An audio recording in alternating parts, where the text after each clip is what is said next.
This land was made for you and me. This land is your land. This land is my land. From California to New York Island, redwood forest, no stream water. This land was made for you and me.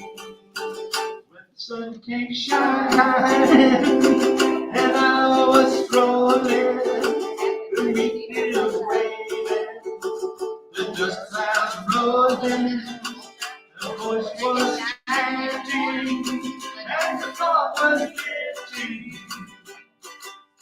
This land was made for you and me. One quick announcement. I've got a band. It's called Buddha and the Pests. So I have these pests that play with me. We'll be at the Goodwood Tavern Friday night from 7 to 9. And it's Americana music. Mandolin, stand-up bass, guitar. Thank you all. Thanks a lot. Appreciate it. All right. Let's see what we're doing next here. Okay, so new attendees intro. Okay, I'm going to start over here, and I'm going to introduce Paul. Paul McGee. Paul, can you stand up so everybody can see you? Paul is volunteered non-gratis to play for us at the Corridon protest. Okay, so let's yeah, we sure appreciate that, Paul. Appreciate it a lot. Okay, so much. Now we're going to go down this way. I'd like to see a show of hands down here. Just like call on you. Okay, so first table there. If you're able to stand, okay. If it's too comfortable, just holler out, okay? What your name and what brought you here today. My name is Ron Smith, and my wife brought here. That's a good reason. Okay, next table.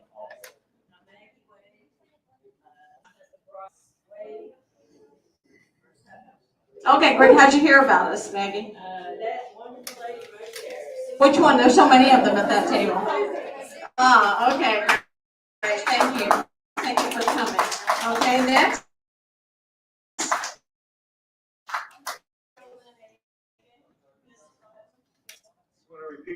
Yeah, good job. Just you don't have to do the introductions. We'll go over it later. Don't worry about it. We can't do all of that because we don't have time for it. Okay. All right. Okay. And how did you hear about us? Great. Okay. Thank you very much. Okay, Cindy. Anybody at your table back there? Yeah, old timers. Okay. Oh, I see you now. Okay, guys. All right. This big table here. We have any new attendees for the first time? Okay. Susan, and it's my first time. I learned about Invisible from my Vermont family. Okay, great. Well, thanks a lot for coming. Okay, and who else do we have at the table? Okay. Hi everyone, Brent Edwards. I'm the campaign manager for about the 2 types of Congress, and we talk about that a little later. Actually, Brent, if you've just got a couple minutes, we'll go ahead and hear from you now, okay? So I don't have to squeeze you in at the end. Yeah. Just okay. All right. Just real quick. Yeah. I can do a couple minutes on Brent, and then we'll continue with the intros here. Okay. Thanks. Is it this one? Yeah. Okay, great. Yeah, hi everyone. I'm really glad to meet you all. Brent Edwards, campaign professional from Ohio. I'm this for my 13th year now.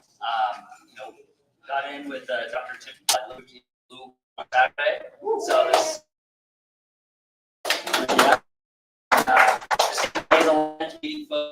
we also opened our first field office in Zimbabwe. So soon with one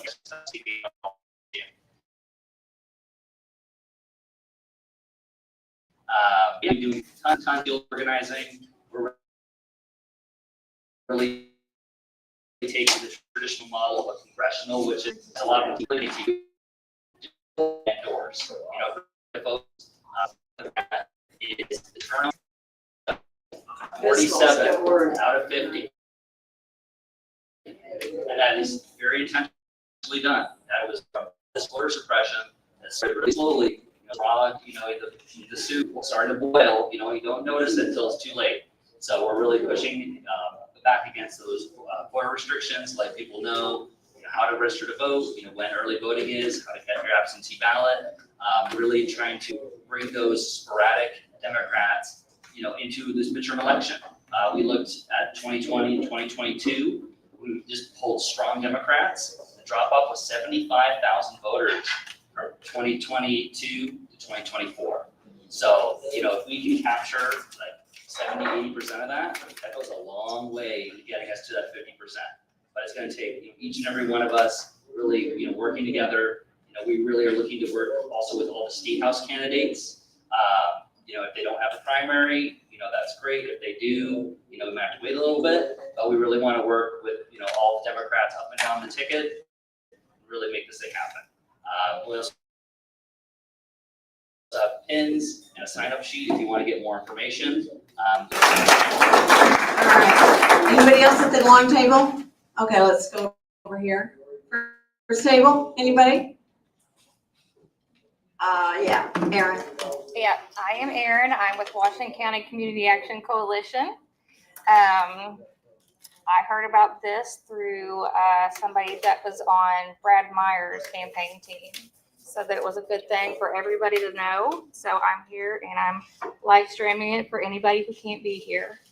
Okay, great. Thank you so much. Yeah, we're glad to have you. Washington County, our first Washington County. Okay, anybody else at that table? Okay, next, folks. Okay, how about y'all down there?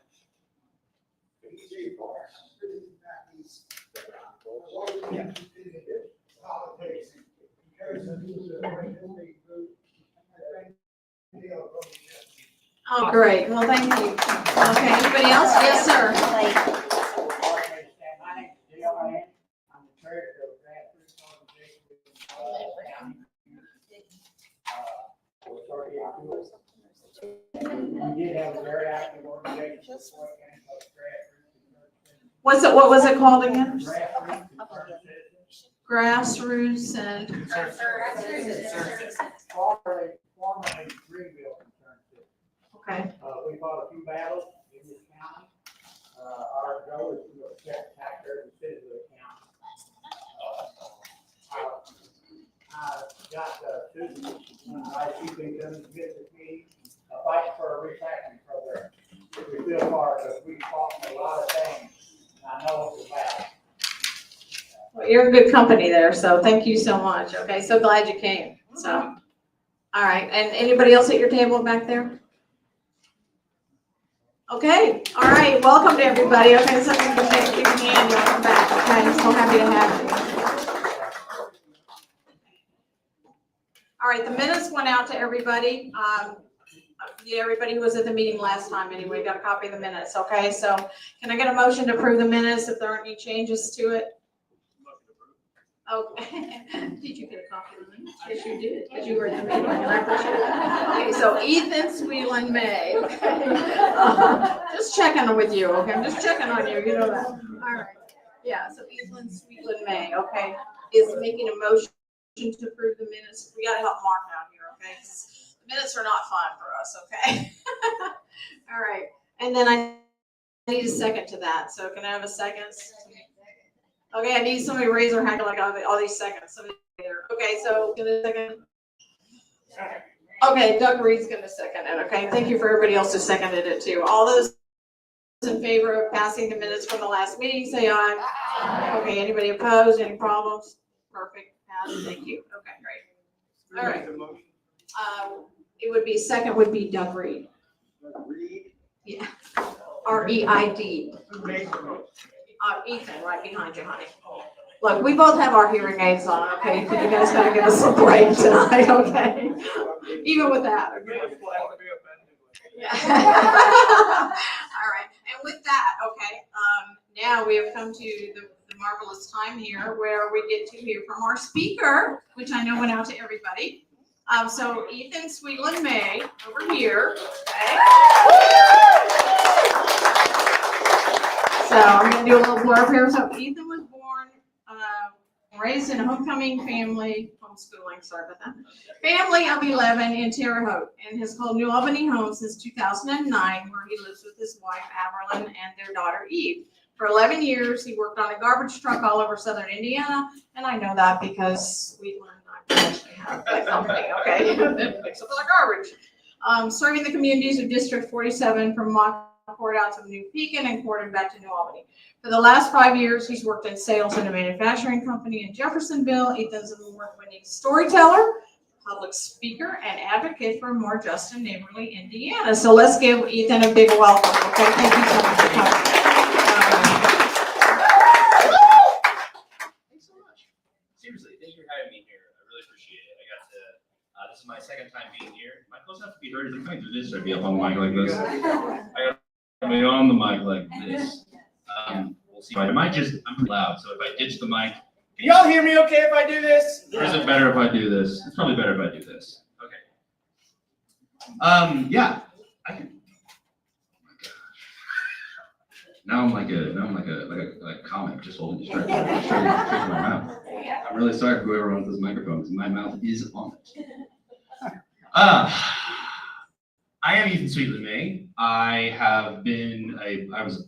am a born and raised Hoosier. I'm from Terre Haute, Indiana originally, as Patty said. A little bit about me, I'm the fourth of 11 kids. I did work on a garbage truck here for 11 years, all over District 47. Almost died twice that day. And got out of the game because there's not trash at 22 at 10 quad. And yeah, I have my daughter Eve is 11, she's a 5th grader. My wife Avril is a graduate from IUS, and we have lived in New Albany since 2009. And yeah, I don't get into politics. I didn't run politics this year. I've been a political person for a long time, but like you who consider or have gotten involved in running for office, and ultimately for me, the decision to run came down to a really simple question. And that question, who is my neighbor?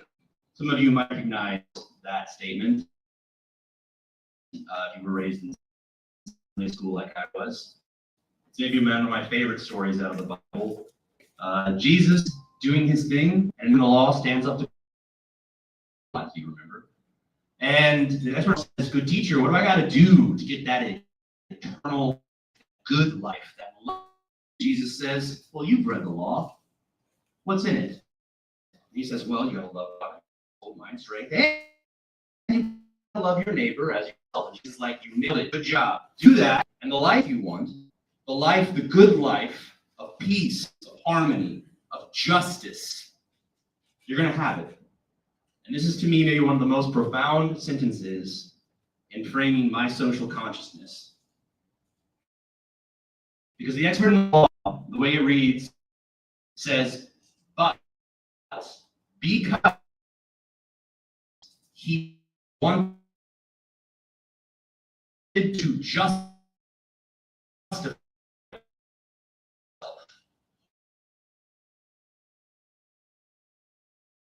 People ask questions about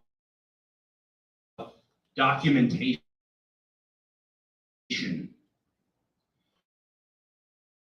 about previous records, about birth certificates.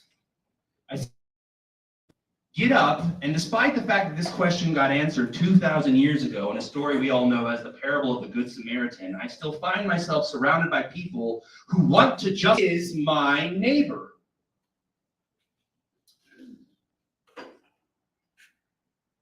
We are not a huge part of Indiana here in District 47. This is Harrison County, this is Washington County, this is Floyd County. It represents about 132,000 souls. Some of you here,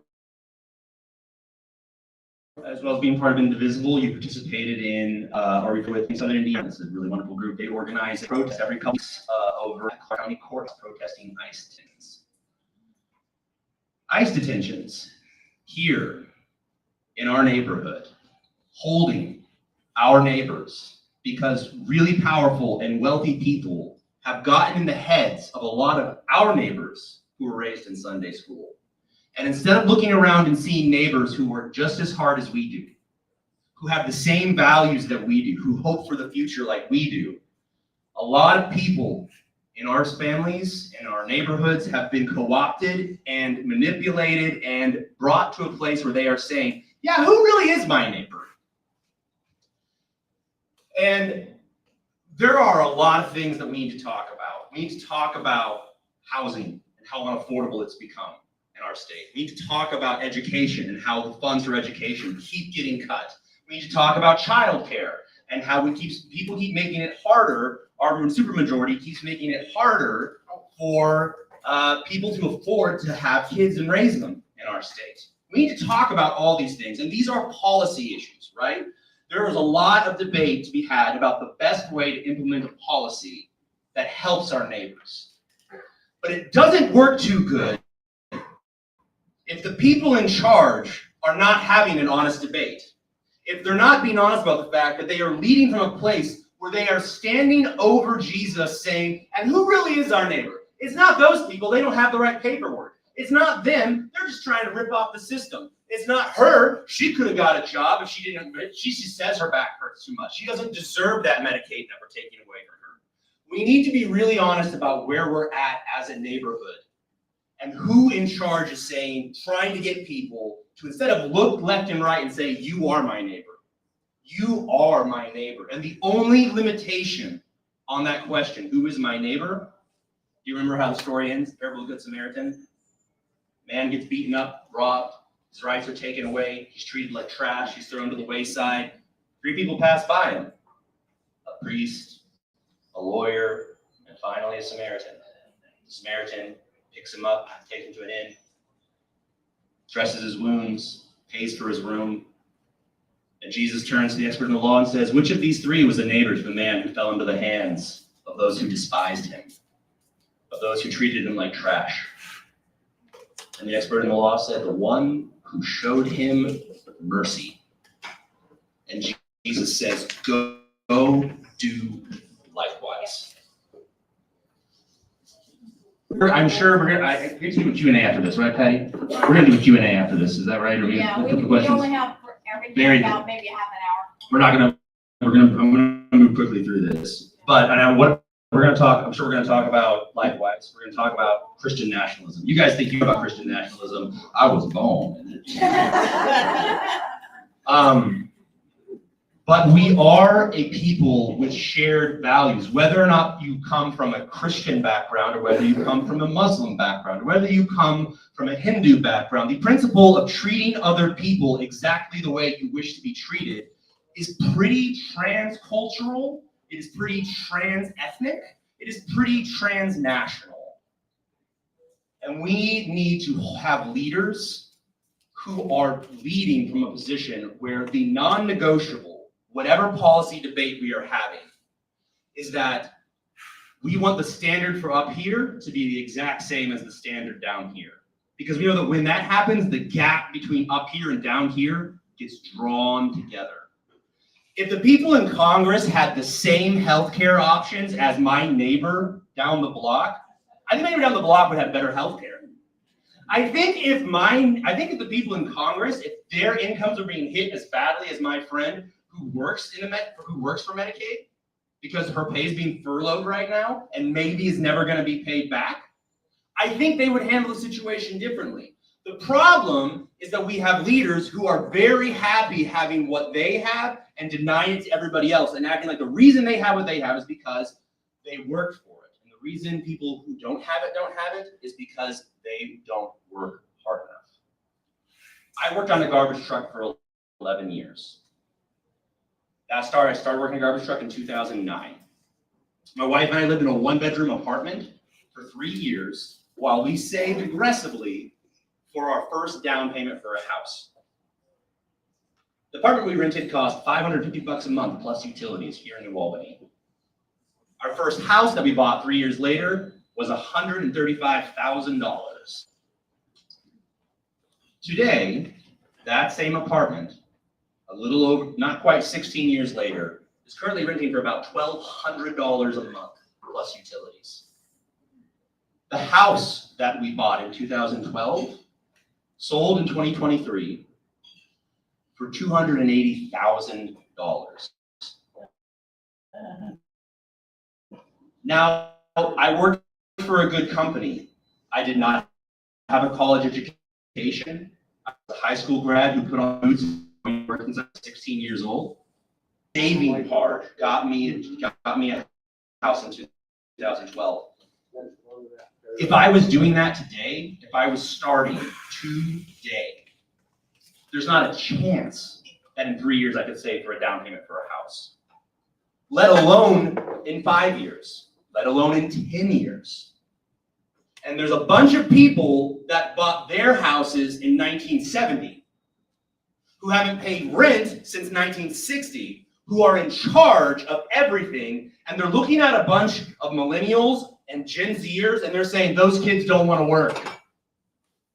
We have a voter turnout problem in Indiana because we have a bunch of politicians who are not taking seriously what the world is like right now, and that housing, healthcare, food, and everything people need to survive is being squeezed out of reach. Like, well, you have a cell phone, so you must be able to afford a $300,000 home that has tripled in value in the last 3 years. Obviously not. I'm gonna bring it back here for a second. I haven't even looked at my notes once. I'm gonna go back to my notes real quick before I close. I believe that the people in power have miscalculated. We have a supermajority, a Republican supermajority that has controlled everything in this state for 20 years. And now they are inviting J.D. Vance again back to our state to once again try to persuade the few holdouts in our legislature that they need to take away the voices and voting rights of Hoosiers, to gerrymander our state. But I believe they have overstepped. The powerful have built a house of manipulation and lies built on vilifying our neighbors and creating division among people who have everything in common, including who the real problem is. And that's the people that are pulling the levers, the people that are owning the media, the people that are turning everyday people against each other. But I believe that that house they've built is built on sand. If you'll permit me one more Bible metaphor. And that we are watching what happens when people put all their chips on a house of sand. It's someone, you get a convicted rapist. You get a child, somebody who is Jeffrey Epstein's best buddy. You get an entire national party built on the ego of a New York con man who hasn't run a successful business in his life, who looks at people like me and people like you and has laughed and despised us his whole life, and through what his most impressive grift ever has convinced some of our neighbors that he's like them, but he's not. And that mask is slipping. We are walking into 2026 with Republicans trying to gerrymander everything, trying to spread fear and lies like never before, because that house is built on sand, baby, and they know it. They know it. But loving our neighbors is a house built on the rock. It always has been. It's a house that has been built and people have been adding to it despite everything that happens, despite every setback, despite everything that people do to try to push back progress and justice in our state. But the house built on the rock doesn't go anywhere. And when people pick the project back up, it's still here. And that's why I am running for State Senate District 47, because many of you in this room have put bricks in that house on a foundation of loving your neighbor and making sure people get treated just the way you want to be treated.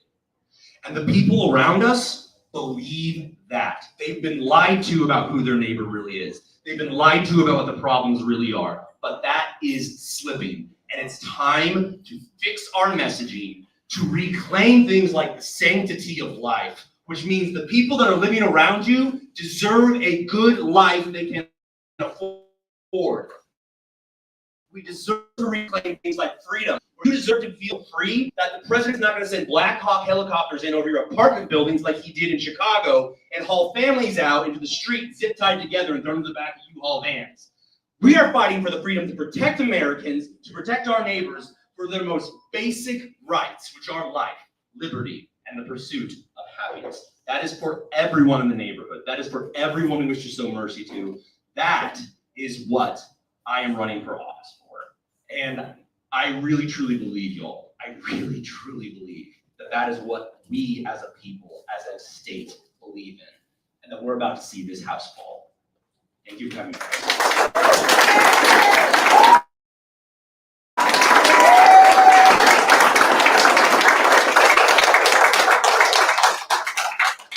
That was very cool policy. It was a whole lot of what I'm really upset about and how I feel about things.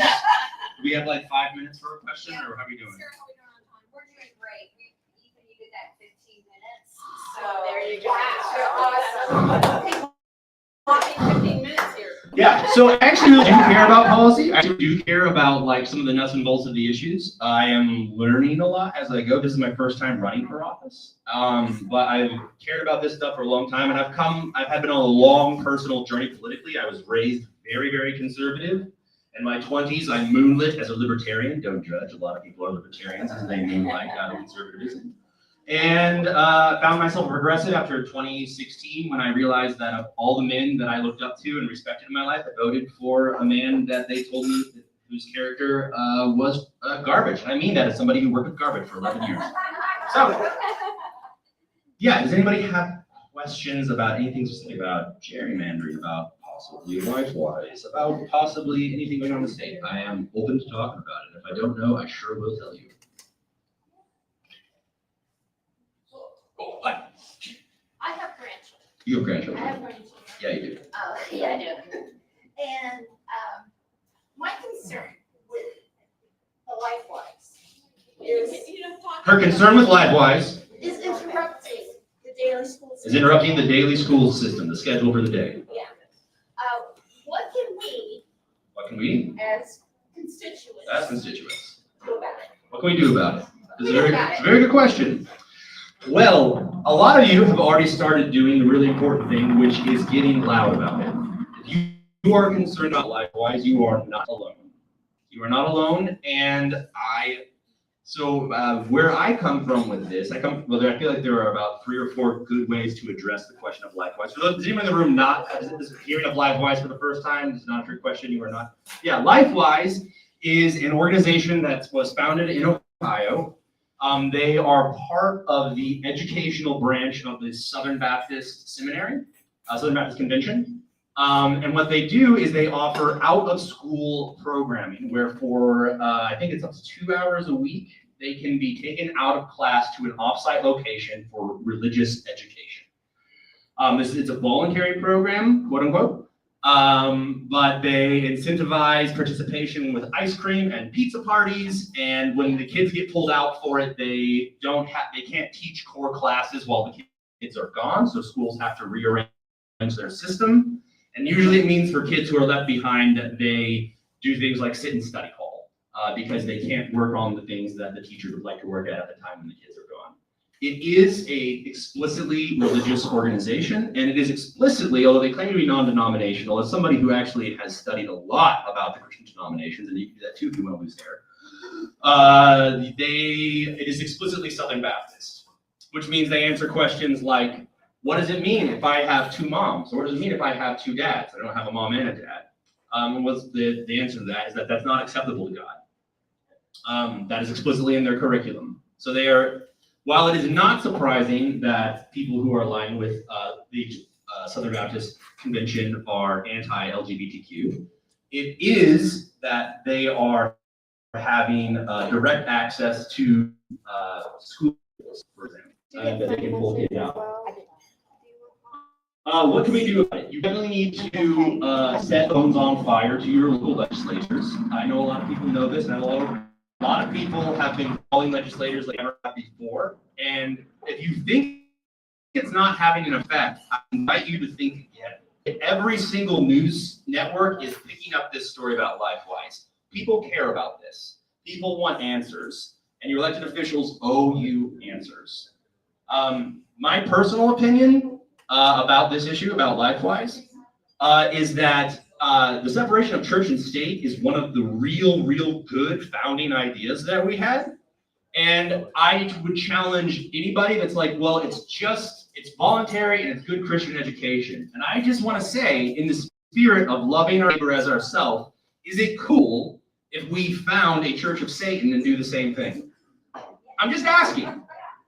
It's a religion that is founded on self-service, on prioritizing your own pleasure, on seeking your own power, right? It's a faith. They have an actual booklet. It's a real thing. Is it cool if the Church of Satan sets up a chapter and also offers voluntary participation and lures kids with things like ice cream and pizza?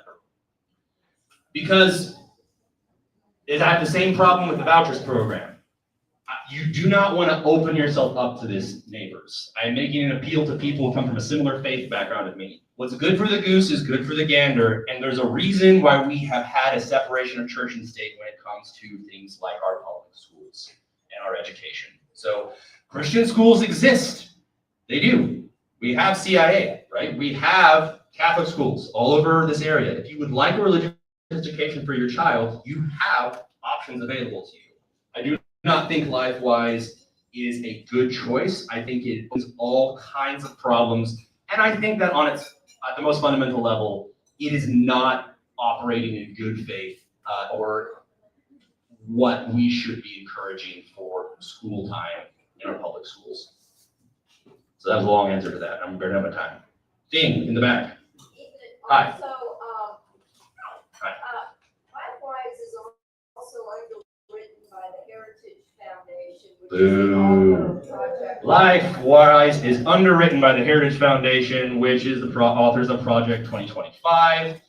Speaking of Christian nationalism, it is pursuing the molding of saying the pledge and then learning about Jesus is something that deeply troubles my heart as somebody who takes Jesus fairly seriously. Anytime that you are marrying a national symbol with a person that was executed by state powers, like Jesus of Nazareth was, I think you're moving in the wrong direction, and I don't know exactly which Jesus it is you're trying to follow. So, throw that out there. And they're also targeting K through 4 graders. The younger, the better, because they want their indoctrination early age. Yeah, thank you. So if people want to do something, Do something. yes, do something, Southern Indiana is organizing and getting bullet points out and deciding what things need to happen.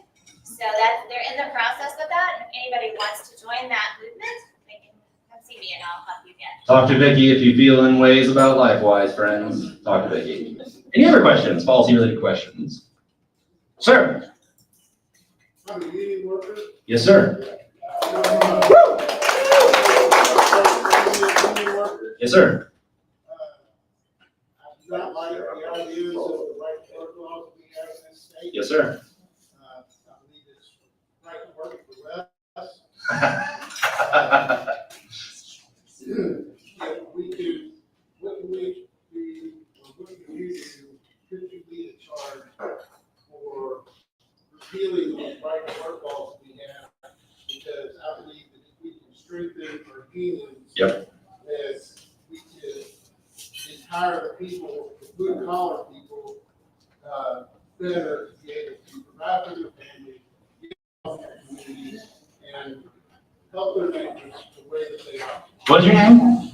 David. Damon, you need the mic, man. You got to get up here and do that all over again, but into the microphone. Damon just made a really great point about the problem with right-to-work laws in Indiana and how the future of a better wage and a better path to this middle class lies with strengthening our unions. Because when unions are strong, everybody has to compete with them.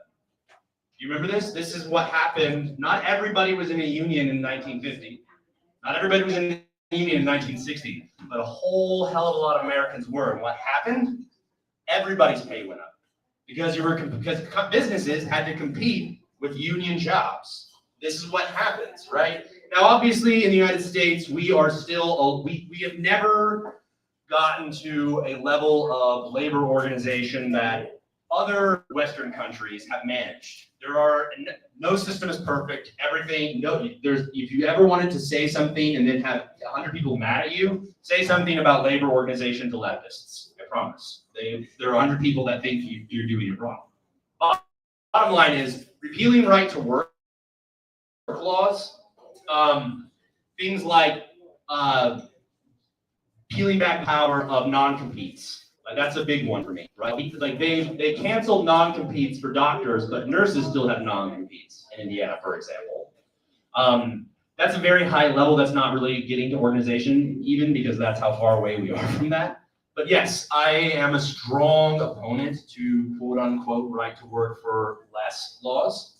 And I know that being allowed to organize and being encouraged to organize, which to be clear, things like chambers of commerce, things like the IDECE, which has made its headlines here recently because we have no bid contracts worth $77 million going out to friends of the Republican supermajority here over the last 5 years. That's all being exposed right now by investigations.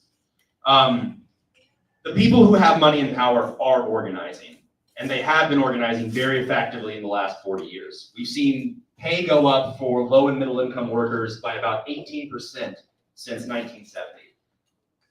That's real bad. In case anybody is also bad at math like me, I've done the math. It's real bad.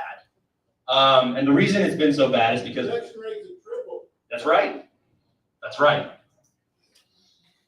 So yeah, I think one thing that we've got to do is recapture the narrative about what freedom looks like and what the sanctity of work looks like.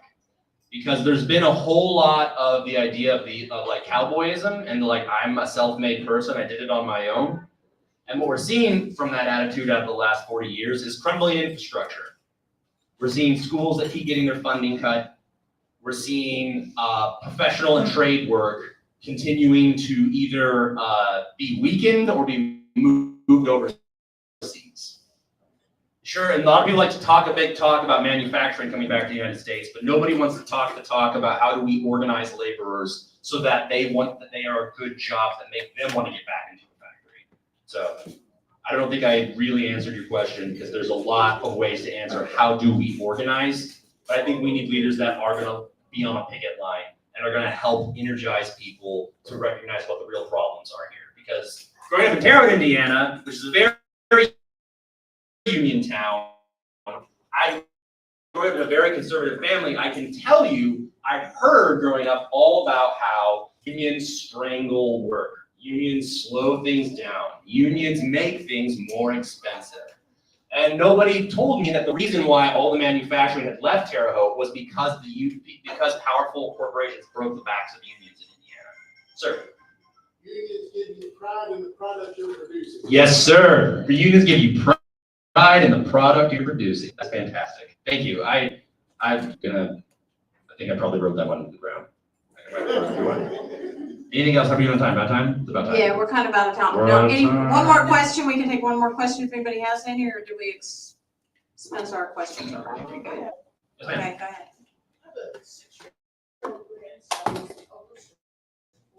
Six-year-old grandson, oldest of 4 children, with autism. Yes, ma'am.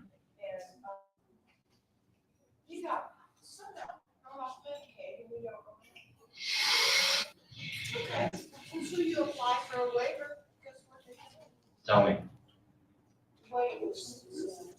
do. The wait list. What's your name? Jolynn. Nice to meet you. Jolynn has a grandson who is 6 years old, is the oldest of 4 children. He has autism. He was kicked off Medicaid recently, and they don't know why. They applied for a waiver, and the response was there's a 2-year wait list for Medicaid. How much is speech and OT a month for your grandson? I assume everybody heard that. That speech and OT for her grandson, who was kicked off Medicaid, who was denied a waiver because there's a 2-year wait list now. Speech therapy is $1,000 a month for her 6-year-old grandson. So yeah, There's a lot of problems with healthcare in our country, and Indiana has strived really, really hard to be at the front of those problems. To really be a model for how you can break healthcare and make it more expensive for 6-year-olds who need speech therapy. Our leaders have done an incredible job of being the spear for a system that spears those who most need help. It's kind of a no-brainer. It's happened all over the West. It was like, we'll never really afford it. You can't afford it. The only thing we can't afford is spending we spend double on healthcare per person in our country than any other country in our income bracket. Anybody else that produces anything close to what we do in GDP, we spend twice as much with our current system. And most of them are single payer. Most of them, there is an elected official higher than, well, because I'm running for, but elected officials sit down with pharmaceutical companies, they sit down with healthcare providers, and they're like, this is what we'll pay for that. And you know, a company that sells insulin here and sells it in Germany charges a fifth of what they charge. The same company charged 5 to 20 times more for the same services because we have leaders who are in on the cut, who get campaign donations from these people that are making bank off of Americans. How's that for America First? I'd like to interject this. Yes. Well, once that $1,000 of cash started rolling into that fair place, I'm pretty sure the therapists didn't get it. Yes. It is. There's a ton of talk right now about I'm sorry, the question. Yes. Let's just real quickly, if you can do the question and answer, and then we have to move on. I have to say, but because we're really enjoying this discussion and talk tonight. What was that question again? She said that $1,000 match that's going to the physical therapy place, that they're not getting to keep that.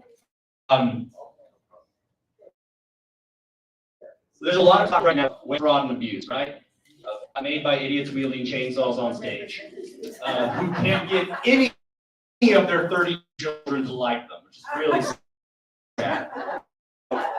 Everybody see the Oscar Scott's that says being abused. The guy's like, what do you want? He's like, I want to be a dad and have 100 kids so I can have 100. No one can do it to be my friend. That's Elon Musk. There is waste, fraud, and abuse in our system because it's a de-escalated and decentralized system with very little Linux. It's all very rarely coming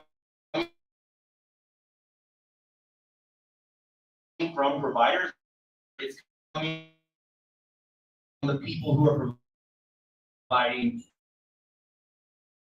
services between you and the people providing care. That's where you have issues in other similar countries with similar incomes, similar development, is because we have people in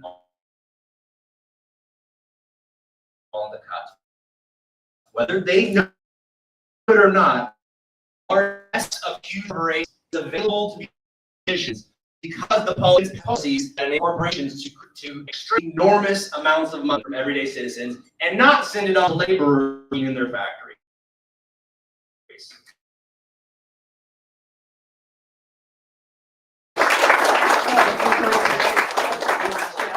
We have an hour to do it, before we can fill it.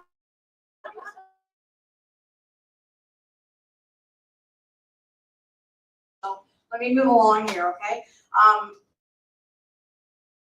So today, there was a leadership meeting this happened on Zoom. It was national. In Washington. Yeah, so you heard about that, okay. So everybody and individual, and I know those of you who have, parents that served in World War II know what I'm about the last part, right? If you studied history, Crystal, exactly. And the key message is out to the trade brain, stupid. Take reasonable precautions. National boycotts have been discussed more is gonna follow on that. They're gonna organize, figure out what they're gonna do on that. So our individual leaders have already started receiving threats on this government shutdown. Excuse me. There have been 4 meetings, and this we need to clap to because our Dems are finally holding strong, okay? Okay, and with that, we have 3 that are voting with the Republicans to end the shutdown. From Maine, Nevada, and guess what the other one is?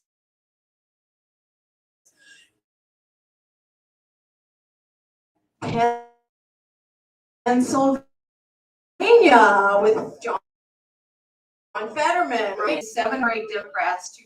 And so far, the Dems are holding strong. Only 1 Republican is voting with the Dems. They did not give us name. I'm sure we could look it up. I'm sure it's public information. Okay, next. No Kings 2 Day, October 18th. And this is from National. Please come. How many of you are planning to attend a protest? I mean, just every single person. I'm so happy to say that. That's great.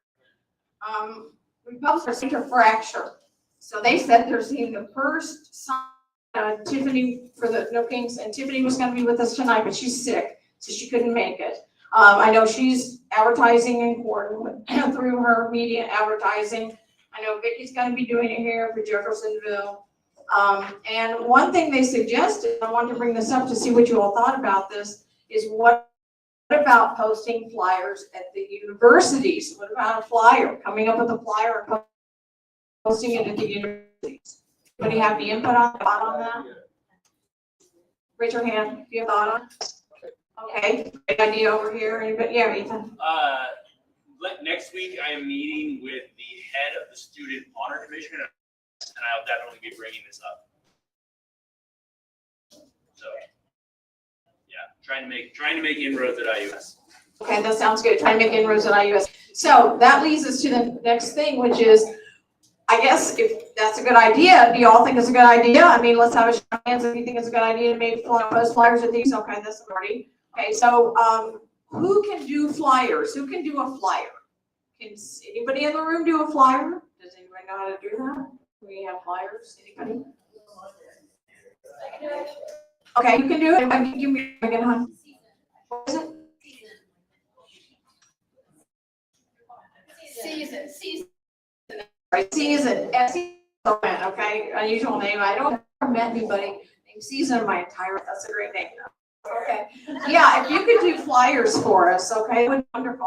Did you want Vicki McCombs, did you want flyers? Or can you do flyers? Or do you have somebody that can do flyers in your group, or do you want her to kind of do them for everybody and we can try to get them out? What's that? Great. Okay, terrific. So you guys come with each other. That'll be wonderful. Yeah. So as soon as you can get something done on that, okay, I can send something to Tiffany and Gordon, and so she knows what's going on. Great, wonderful. Yeah, great idea. Yeah. Okay. Thank you so much for stepping up for that. And Mark, in the notes, that Season, okay, this is going to work with Vicki McCombs on that. Okay, White House is talking about invoking the Insurrection Act. Okay, now that last our state to airing the Dem races. Okay, they're going to be in Virginia, New Jersey, and Pennsylvania, and also they're going to be voting in California on Proposition 50. That is something about that. There's going to be a special election on November 4th. That's going to temporarily replace California's current congressional map. There's a new map being drawn by the state legislature to be used for 2026, 2028, 2030, and elections. And it's proposed by Governor Newsom and the Democrats. So it's an opportunity for them to, and us, okay, to 5 additional congressional seats. So in the eyes of the public, which they're getting feedback to at Indivisible National, Dems are winning, okay, this freedom fight. So that's good. So I think a big round for the Dems.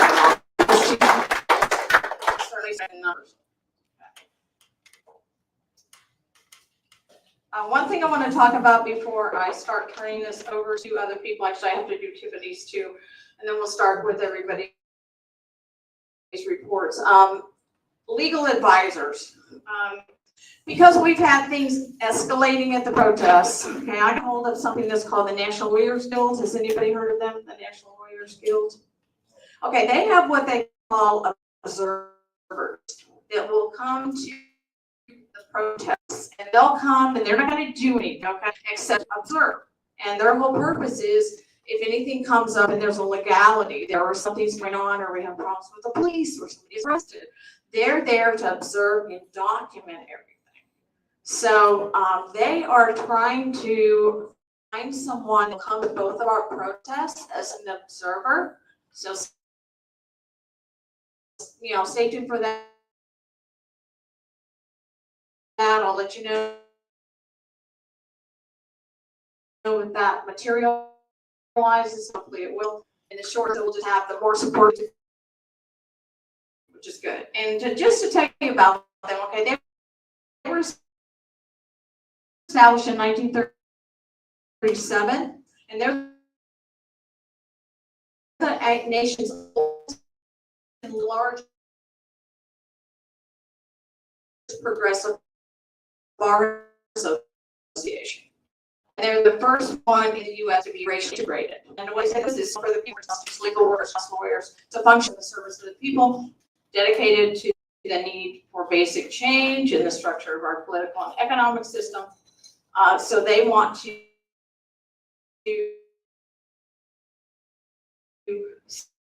safeguard and extend the rights of workers, women, LGBTQ people, farmers, people with disabilities, people of color, et cetera, et cetera. So if you're not familiar with them, you can go online on their website. Again, it's the National Lawyers Guild. You can check them out. And hopefully they'll be able to round somebody up for us. And they're also putting me in touch with some other companies that will help us develop safety measures, to out to everyone for all the protests and things that we go to. Tiffany Garcia, who's organizing the protest in Portland. Okay, so she said it's going to be from 11:30 to 1:30 on the 18th. Please bring a canned good, dry good, or cleaning supply for the drive. It's compliments of Paul McGee over here. And she said that they have hired a policeman for the event, and they are collecting money to pay us. It's not free, almost free. $75. So It's 75 per hour. But it'd be- yeah, well, she's First hour's already paid for, I think we're still collecting for the. okay. Yeah, and so she needs $75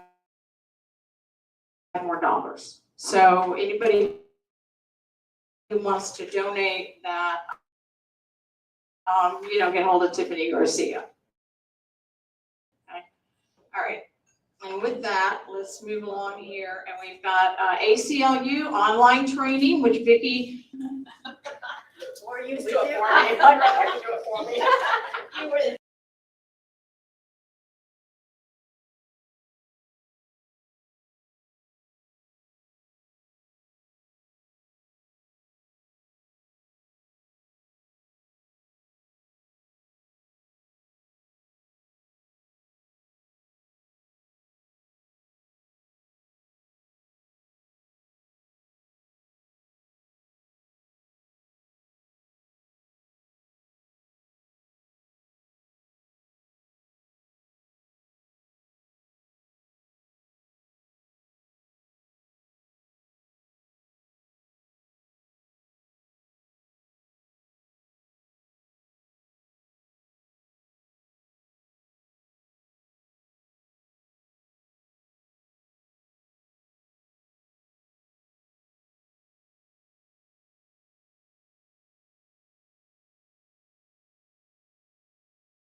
presented by, if the officer comes up to you, yes.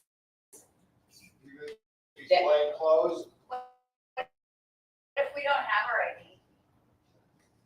That, you know what I'm gonna do? I'm gonna carry a color copy of my passport. That is what I am doing, because number one, it's got everything on there, it shows I'm a US citizen. And so Driver's now, license, you know, anything like that, right, anything, everybody's got some kind of ID, whether it's you, if you don't drive, you got an Indian ID, make a copy of it and bring it, okay, it's just not a bad idea, these are the things we have to do to be on top of stuff that may be going on, okay, because we don't know who's gonna show up, we're already starting to get some escalation at these protests. And I don't expect that to get better. and the reason I say I'm gonna bring a color copy of my passport is because if somebody ever says to me, are you able to be here legally? My passport says, yes, I am. So I am just starting to carry that, especially if you just mail. The big thing that they really went ahead and emphasized is if you have other people that are confronting you as a protester, start a chant.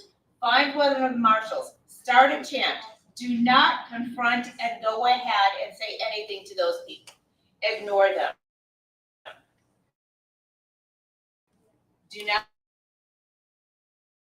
engage in any way, shape, or form, and do not try and antagonize. With that, so I know in the court, because I was there, okay, I know that they're riding around on motorcycles and shooting birds, okay, now, you know, that should be fine, but if anybody comes up and, you know, accosts you, okay, it comes up directly to you, which we had happen in court last time, okay, to say some pretty vile things to one of the girls, okay, 2 women were standing there. So if that, anything like that is going on, that's the time you want to turn, you want to walk away, de-escalate, de-escalate. Yes. Don't give them any reason to go further than whatever it is they got an idea they want to do. We had that at the last No King's Day March in New Albany, and what we started to do was chant. And you can go ahead and do any one of the chants. If somebody starts it, everybody else will pick it up. Did anybody else who listened to the Zoom meeting have other information? Go ahead, mine. I wrote some stuff down. And Good. Good. Yeah, and Doug Reed, Doug, can you come up too, because we want to hear from you too, Doug has some idea, Doug is also there also, so yes. Thank you. First of all, if this hasn't You have to kind of talk. already been mentioned, if you go to aclu.org, you can find a copy, recording of that whole meeting. It's definitely worth your time to take a look at that. Just some quick notes. De-escalate, probably the number one thing they mentioned. Walk away. This is something I had never thought about. Write your name and contact information on your skin somewhere. Terrible thought, but you know, you may have to be identified that way. Okay, hold that a second, that's a great thought, okay, so did everybody hear what Doug said? Write your yes. Yeah, you have to talk, yeah, there you go, he has to talk into it, that one is The long. idea on that is to write the contact of who you want to call. Well, we have something even better than that, because Sandy, tell us, raise your hand, Sandy, so everybody knows who you are. You see what Sandy's wearing? Sandy actually made some things for us, okay? There aren't enough for everybody, but let me show them to you. They have, and you can read that, Sarah? Read one, or Sandy, you want to read it out loud, what it says? What it is ACLU. You have to talk really loud, okay? What it is on the ACLU. they talked about the things to say, or, you know, I wish to remain silent and all this. And I thought, I'm not gonna remember all these things. So on this, it's a little band, it says, I wish to remain silent. I do not consent to a search. Am I under arrest? Am I free to go? And then if they say no, then you say, I want to speak to a lawyer. And then on the inside, it has like important telephone number. So like if they phone, they'll still have, so that they could write it all off. So I have some, afterwards, if we could ask if anybody else wants them, then I can make some more. And pass them out at the, At the protest, Yeah. okay, well, that's great, thank you, Sandy, okay, so, Thank you, Sandy. So Sandy is offered to, and when you give Sandy a big hand to take that initiative to do that, we really appreciate it, yeah. So, and then you can, if you're gonna be at the protest, are you gonna be the one in Jeff or Gordon or both? You're either one at Gordon, perfect, because that's earlier in the day, so, anybody who's gonna go there, I know we're gonna go there in the morning, and then we're gonna head over to Jeff, because we have to set up the music anyway for over there. So, and go participate there, so that would be good, so anybody that's gonna be at the Gordon protest will get it, and then are you planning to go to the one in Jeff, or is that? I didn't know there was one. So what time? Oh, that's the big one, yeah, well, we're gonna have, actually, yeah, the PPO will talk about that. I can make some. Yeah, okay, great, you can get a bunch and I'll take them over there, that'll be great, okay, thank you so much, that's wonderful, okay, thanks for bringing that up, Doug, go ahead. You bet. Couple other quick things. If you wear contact lenses, don't wear them. Because if you get a pepper spray, you can be in real trouble with that. And I just got contacts for the first time, which never occurred to me. But a pretty good idea there. Big one here. What you don't have to say and what you do have to say. There are certain things that you have to answer for them. There's a whole lot of stuff you don't have to answer. And I think it's really worth learning that. One final thing, and I'm going to try to be brief here, but this is a personal story. About 50 years ago, I was living in San Francisco, working in a restaurant, and it was kind of an international restaurant where everyone there had to speak at least 2 languages. I have a good friend that I met, and one day he was talking to a woman in the restaurant, and they were speaking in French. And I could speak French. When they were done, I said, "What was it all about?" He's, just learning, whatever. Well, I said, "Isn't she Jewish?" He said, "Yeah, she is." I said, "Well, hang on a second. Aren't you Arab?" He said, "Yeah, I am." He's Muslim, as a matter of fact. Anyway, I said, "Well, Muhammad was his name, Muhammad al-Bazi." And I said, "Muhammad, how can a Muslim like you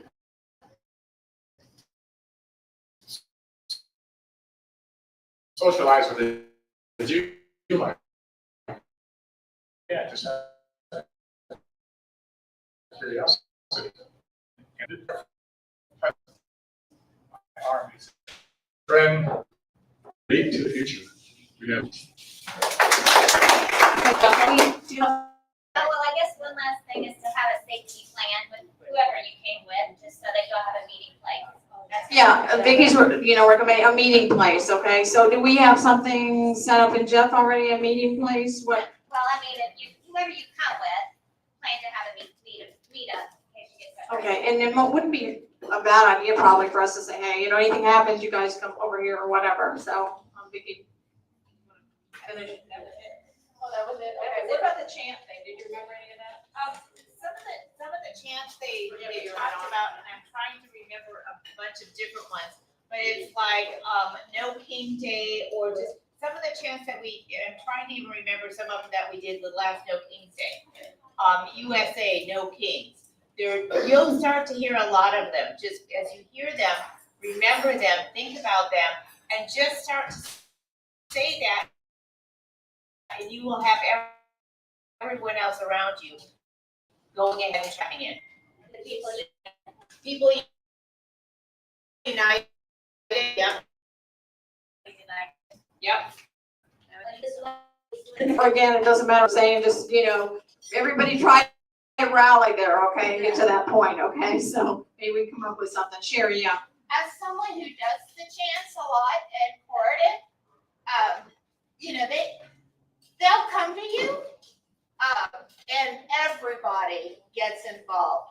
My biggest thing is, because we are such a long line in Corden, is I will start at one end and start the chant and just walk physically down and continue with the chant, and as long as we keep continuing it just keeps rolling and rolling.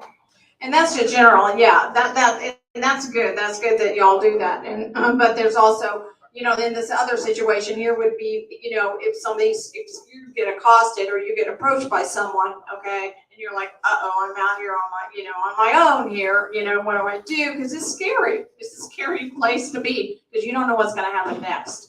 So, so I think anything you start like that, if somebody starts something like that, pay attention, okay, and try to get routed to their side, Kate? Out in Corydon, this time we are organizing an actual safety team. We will all be in vests.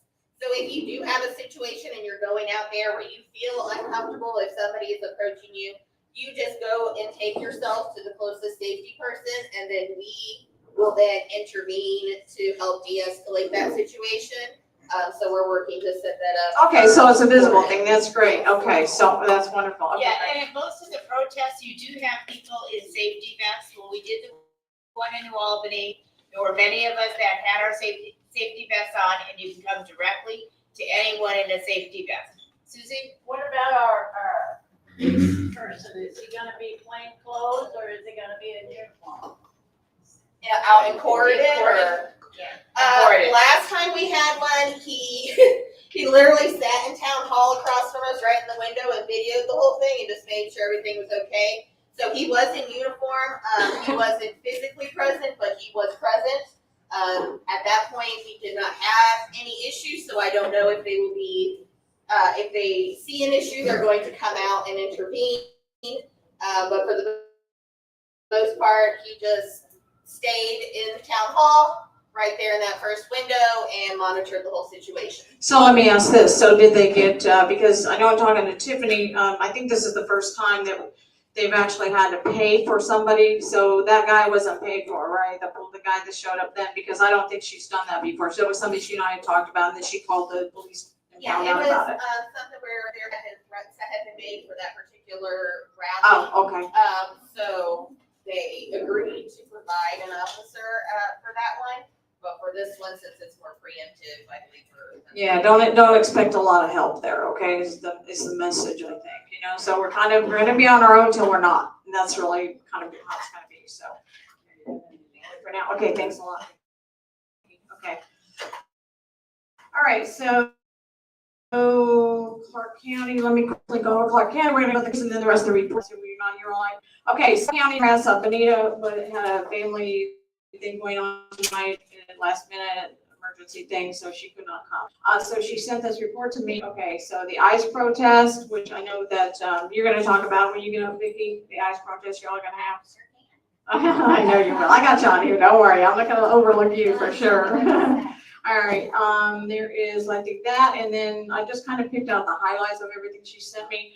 The second thing was, you all might want to make a note of this, okay, because this is what we're doing. We're a coalition, okay? It's not what we're trying to do. We're actually a coalition now, okay? We got people from Mad Voters here. We got people from Women's Caucus. We got people from Floyd County, Washington County. We have people from Clark County. People from Clark County here. We have to do something here. We have, I forget, who's got that? It was at Women's Caucus, right? And I'm sure there are others, okay? There are others out here. But that's what we're doing because why? Because we're stronger together. We're stronger together. So bring your friends, bring your neighbors, you know, get them involved, tell them about No Kings, let them know because we all know about it and it's gonna be in the news and media like a week before it happens. But your neighbors might not know if there's someone you can talk to. Your friends may not know until the last minute. So share it with other people. Say, hey, why don't you come out with me to the protest, right? And see what happens. All right, so next Clark County Democratic Alliance meeting is going to be on Tuesday, October 28th. Feel free to attend any of these meetings, guys, okay? It doesn't matter where you live. Okay, I've been to the Harrison County meetings, haven't made it to Floyd County yet. We're going to try to get there. 6 p.m. on Tuesday, October 28th. Okay, there's a meeting at 7. If you're eating, you're going to RSVP, so get a hold of Anita for that. It's going to be at the Utica Town Community Building. Again, it's Tuesday, October 28th at 6 p.m.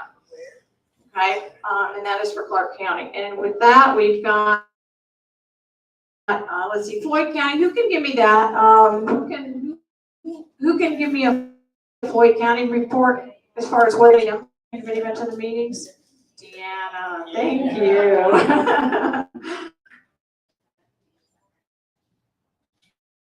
Okay.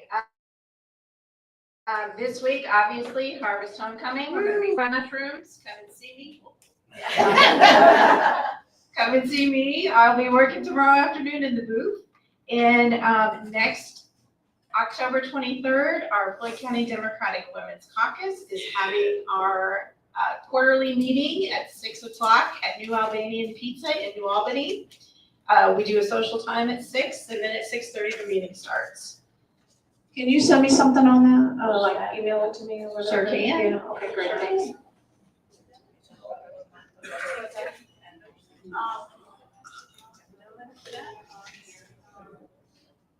Yeah, let's, before we get, yeah, I've got you down. All right, thanks, Deanna, thanks for that. Okay, so Harrison County, again, okay, Tiffany's sick, okay, I gotta tell you, okay, Nancy McDivitt couldn't be with us this evening either, from, I think, Floyd Clark County, I think she is. So she sent me a thing, she said she may have been exposed to COVID, and she didn't want to bring, that to the meeting, which I really appreciate, because actually after our last meeting, I got COVID, and so did, I know 3 other people. Did you get COVID? Who else got COVID? Okay, you got COVID. So then that makes 6, okay? And anybody else who doesn't want to know to it. But if you're feeling flu or you've been exposed to COVID, you don't know it, we get our vaccinations on time. We were 5.5 months out. And yeah, I got pretty sick with that. I'm still kind of dealing with a few of the long COVID things going on here. It's been a couple of weeks since, more than a couple of weeks since I've tested negative. So hopefully that will go away for me eventually. But yeah, if you're not feeling well, that's great. It's not great, but please, feel calm, okay? Feel free. If you're sniffling and you think you have allergies, maybe it's not allergies.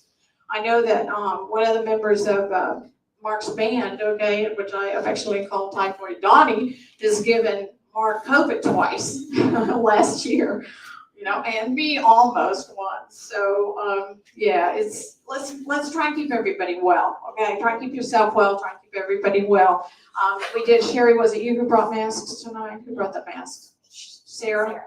Sarah, you brought masks. Thank you. Yeah, I brought some too. So that was very good. Thank you. Thank you so much. So yeah, if you come and you think, I think I'm okay, but I'm not quite sure 100%, feel free to grab a mask. It's not gonna, we're not gonna look at you go, oh, I'm probably sick, stay away from them. We're just going to, thank you for doing that, okay? All right, I'll be clear on that. So, next on the agenda here, okay, Susan Lockhart. Can you come up and do the local events for us?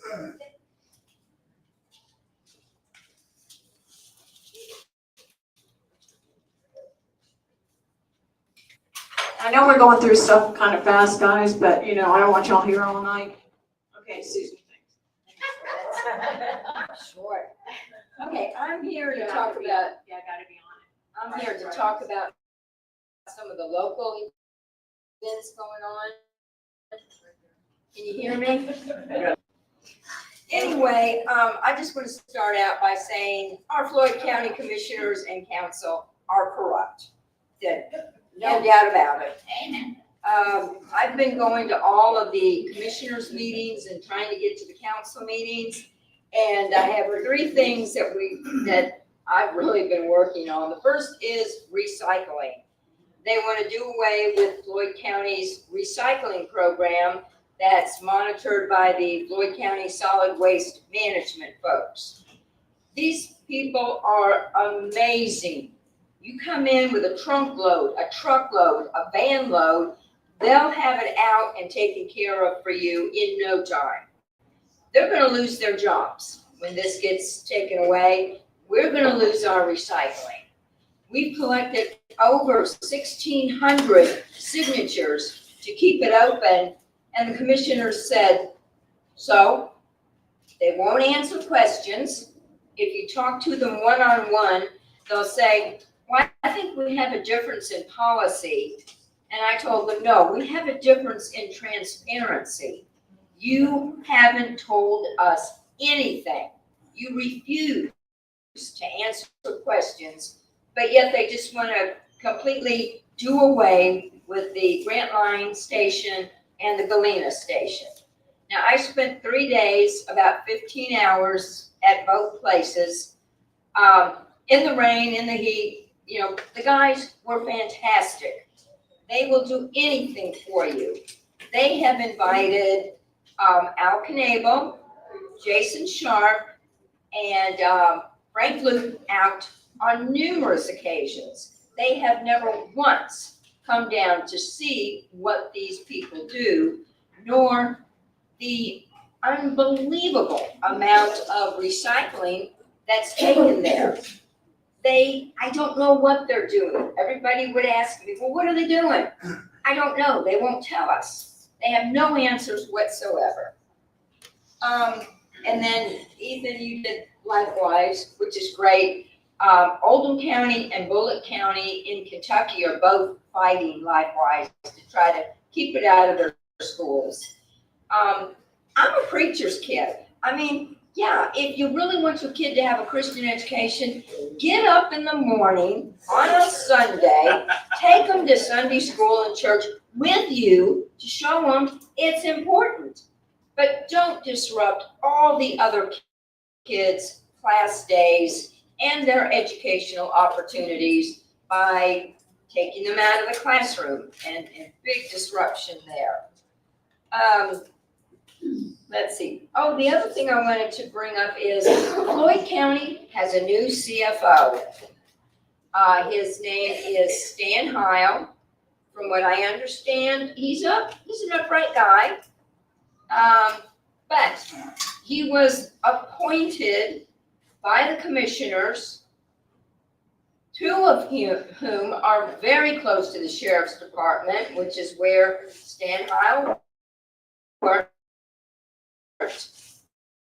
So we got this good old boy networking going on.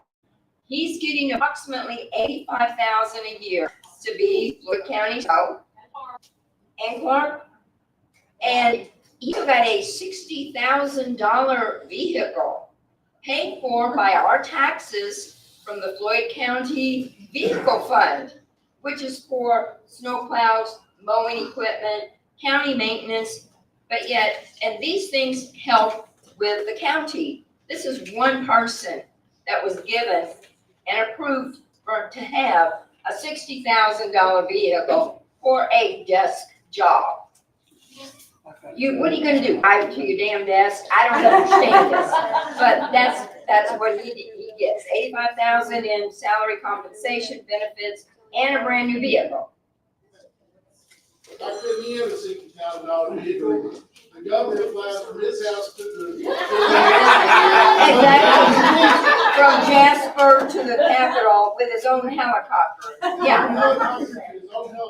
Well, it starts at the top. This corruption starts at the top, it starts at the bottom, it's meeting somewhere in between. They need to stand up and say something, get loud. I got to challenge everybody in this room. The commissioners meet the first and third Tuesdays of every month. Come out and support me. I get up at every meeting and talk about the recycling, and I get three faces going, and another thing, your Floyd County EMS and Fire, Jason Sharp is trying to get all of that consolidated, your EMS and your fire departments under Floyd County Emergency Services with him running it. I have talked to retired firefighters. I have talked to New Albany police officers. They said this man rules by intimidation and bullying. Now, is that who you want running your fire department and your EMS? No. And it sounds like another Jamie Noel to me. Bingo. So anyway, please, they're so corrupt. Please come out to the meetings, support me. Unless I'm on my deathbed, I will be there speaking to save our recycling program, to call them out for the $60,000 vehicle for a desk job, and anything else that needs to be said. I'll say it, yeah. Susan, first and third of the month, what day and what time? Oh, first and third Tuesdays of each month, 6 o'clock at the Pine View Government Center. No, that's the one that Mark and I went to, right? Yeah. The one that we drove around trying to find? Right. Okay, yeah, okay. So, It's on. you might want to get directions before you go, okay? It's on Watch GPS and Torrent Pike. And I could So they say. really use the support because The first time they talked about recycling, the room was packed.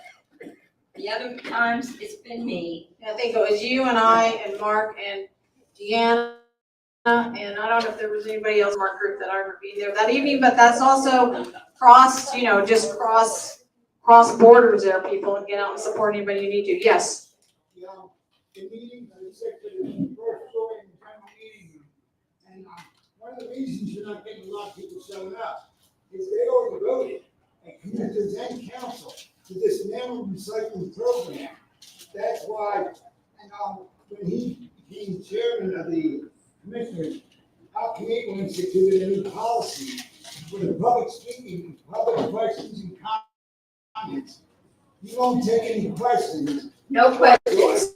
Your discussion right now, so you written something fancy, like you said, we plan to do it. It's not, but.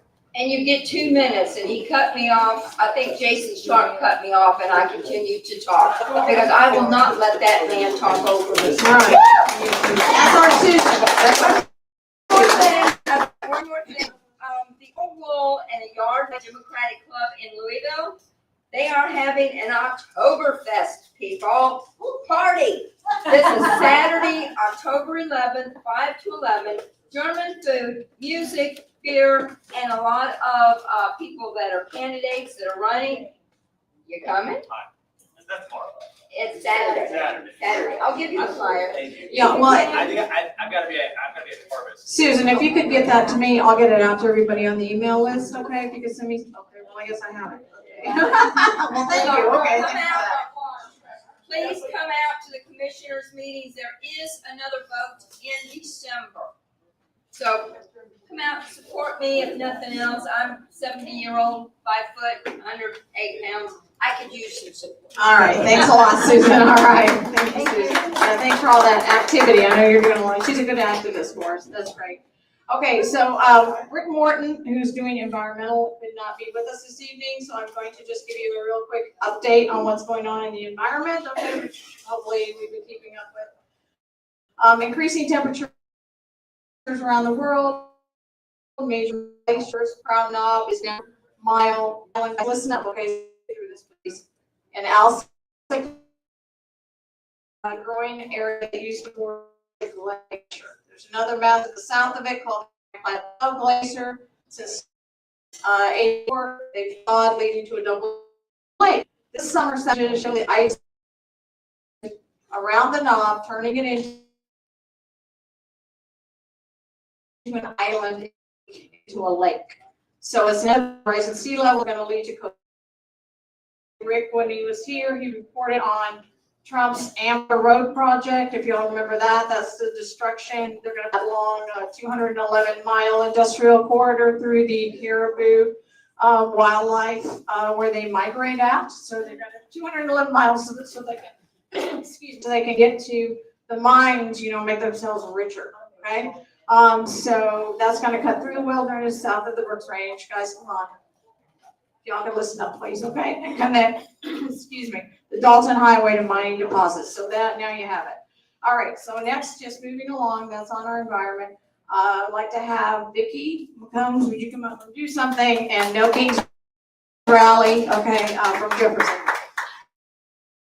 I'll be fast. Well, first of all, can you hear me? Yes. Ice cream this Friday from 11 to 1.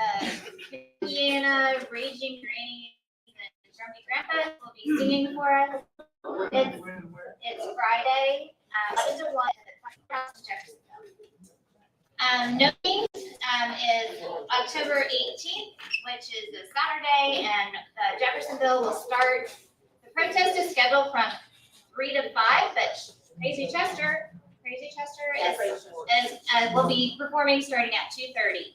So 2:30, come on, and then we'll have speakers that start at 3:15, and then we'll also march somewhere. The thought had been to maybe meet Louisville across in the middle of the bridge, but I think we're coming up with some security issues because you get landlocked there and it can cause some issues. So I think that's not going to be a go.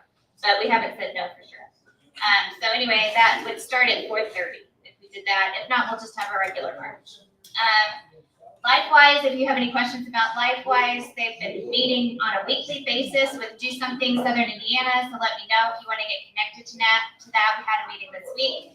There'll be another one next week. There's lots of documentation and ways that you can help, and they're really getting it organized.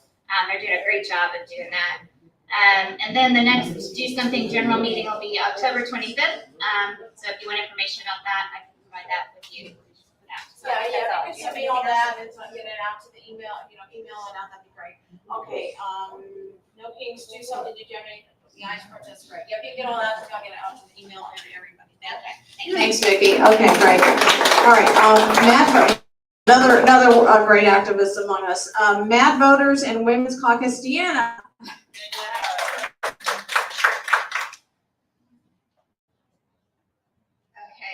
This is in conjunction with the voters course we did at the end of September. We're going to do a follow-up event to write postcards in regards to the election rigging plot at the State House.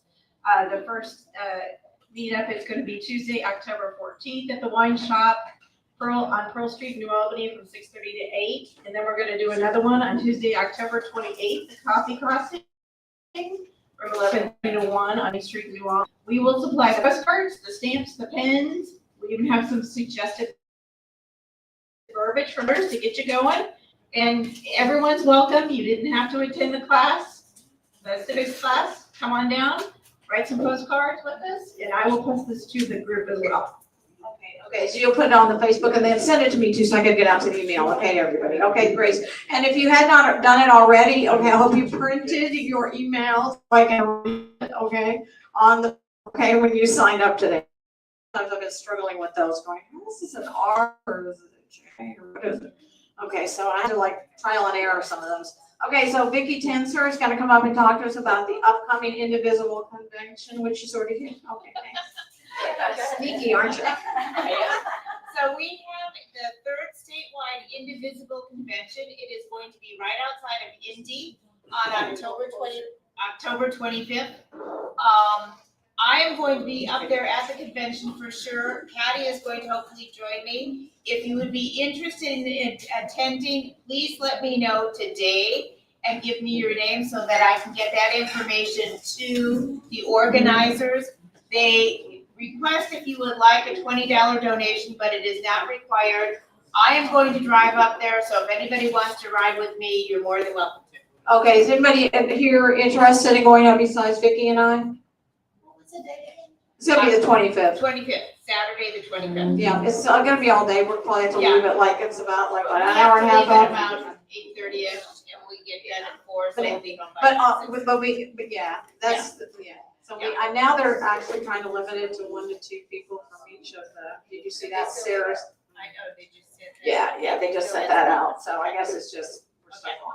Okay, did I say that? No, I didn't mean to say that. Okay. Well, I love long car trips, okay? I used to do 60,000 miles back in Jersey, okay, for a job in the electrical industry.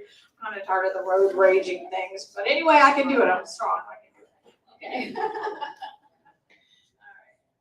okay, so we'll just stay up here. We're gonna talk about, I'll just ask for the December meeting. Okay, guys, so next month, okay, we're gonna be out of the country, Mark and I next month, so Vicki is gonna be handling as our treasurer and, co-full day.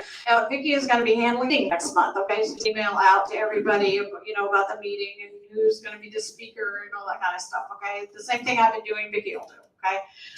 So yay, okay, so, December, we wanna talk about December.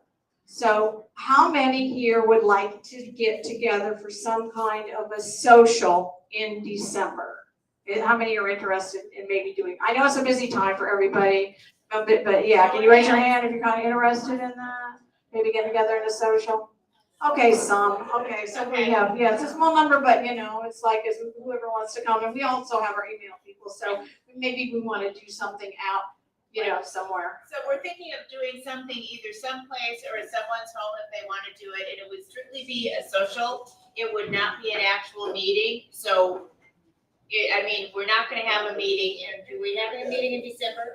No. No, we're not gonna have a We're not meeting in gonna December, have a too much meeting. going on, and Christmas is a busy Right. time for everybody, So okay, this so we're would- gonna table the This would meeting in take place December. in the meeting. So we will go ahead and discuss it more, think about it. We'll bring it up again at the November meeting. And then we'll something out as to what we want to do, where we'd like to have it at. If you have any ideas, either email Patty or myself, and we can start to go from there. Yeah, great. And then t-shirts, okay. Oh, somebody have a question? Are we okay? I see you. Oh, it's an ear thing. Got it. Okay. All right. So t-shirts. T-shirts. So I know a lot of groups are doing t-shirts, and we're thinking of doing some t-shirts for Indivisible Southern Indiana. Would anybody be interested in them? Do we want to have our Show of logo? hands. Who would be interested in a t-shirt? Okay, from Indivisible Southern. Get that hand up. We need to know. Okay, so probably at least about half of us. Okay. Something with our logo on the front, and then Patty has. Yeah, guys, listen up, okay? This is important. This is the last thing we have to do, and I'm gonna release you. Patty has come up with a bunch of snippets that we could either go and put on the front. So if you could go ahead, she finds them, and so it would like either on the front or the back, we would get that in, we keep the cost reasonable, we would not be doing this and get people to go ahead and have t-shirts. They'd say Indivisible Southern Indiana. Any questions?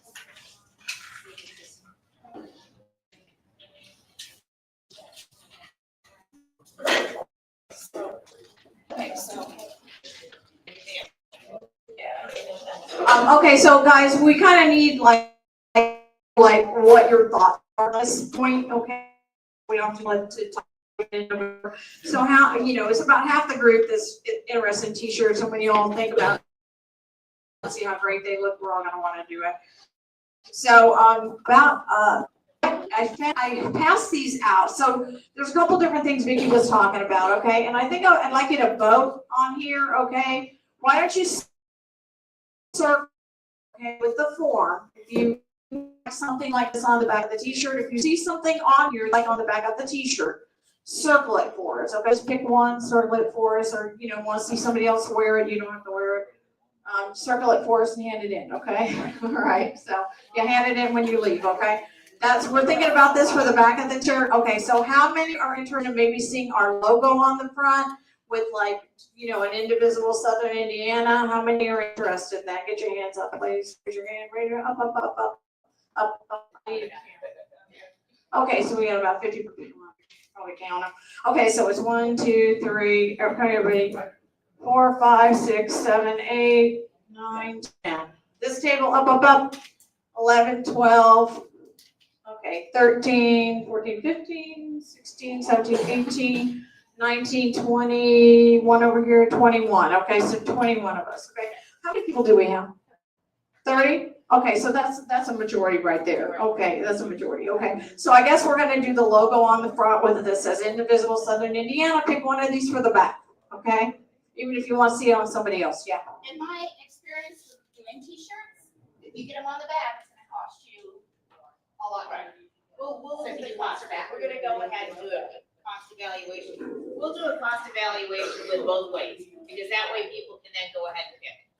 Okay, great. Okay, so now I want to recognize a couple of people. I want to thank Mark for doing the minutes. Please give Mark a round of applause because it is not easy to do the minutes. Okay, I'll just tell you that. I know because I have to transcribe them, okay? I can't remember everything. I also want to thank Paul McGee for coming, okay, and going to be playing, okay? So thank you so much. I want to thank Sherry here for handling, the door all the time. God love her, she does it all the time. And Sarah, also. Sarah, raise your hand. Sarah, doing it too. Don't point at each other. You both get your hand, okay? You both back to this, okay? Everybody who came, Vicki, Deanna, Vicki, of course, right up here, and Susan, everybody, Doug, for your input. We just appreciate everybody that came today, okay? And I want to thank you all and have a wonderful meeting next month and enjoy the whole, did I forget somebody? I don't know if she was gonna say something too. This is my first Q&A. Thank you so much. And I got distracted because I actually do have a sign-up form over here as well. And I am going to be doing basically everything under the sun for the next 57 weeks or so.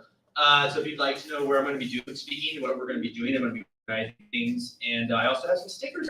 They are vinyl stickers, and they can go on your car, they can go on your water bottle, and yeah, let's just. Okay, and send, if you wanna send it to me, I have a larger email list of people that have come to the meetings, and I'm happy to get it out, okay? Happy to get it out to everybody, okay, but do it soon, because I'm not doing it in November. Okay, so, all right, and last but not least, the donation box, okay, somebody hold up the donation box, okay, so you all know what it looks like, just so you don't miss it. Here's our donation box, guys. We've been lucky to collect money each time for our meetings because, of course, we're a nonprofit and, you know, we don't have dues and they don't ask us for chapter dues, but we do need some money for operating expenses. So please feel free, okay, to donate whatever you think you can afford anytime you can afford it. Okay, so with all that, do we have anybody else who wants to say anything, any kind of comments? We have comments, suggestions, ideas, are we all good? Jerry wants to say something. Continue with since you are. Oh, well, thank you. But since I mentioned it. I invited her. There's a difference. Hey, listen, we're just like old boy, I live here in Indiana, of course. With us. All yard, 125-year-old Democratic Club, and anything that you guys do here. But one thing sure we are united, but we're united with Indiana. We are together with Indiana. And we have our members coming to the Indiana events now. And we don't mind knocking on doors. We don't mind doing the hard work. We don't mind. But we aren't gonna wear no masks because we don't care if we're recognized or not. We're gonna get out there. So anyway, we do have an event on October 11th on Saturday. It's our Tour Fest, and it's money for our continued work just like you all. Well, I say like you all, but actually it's like for all of us. Yeah. Yes, we are. Anyway, we have unity with our groups. So we're proposing an organization called Southern Indiana. Well, I think we decided a little differently on today, okay? It's gonna be the Kentuckiana Democratic Club Associations. We're gonna get together, roll our sleeves up, work together, and try to work these problems, because my God, do we have them or not? That's right. Yeah, there you go. Look no further than the White House, and that's where we gotta start. Okay, great. Okay, thank you so much, Jerry. Thanks for that. Yeah, great.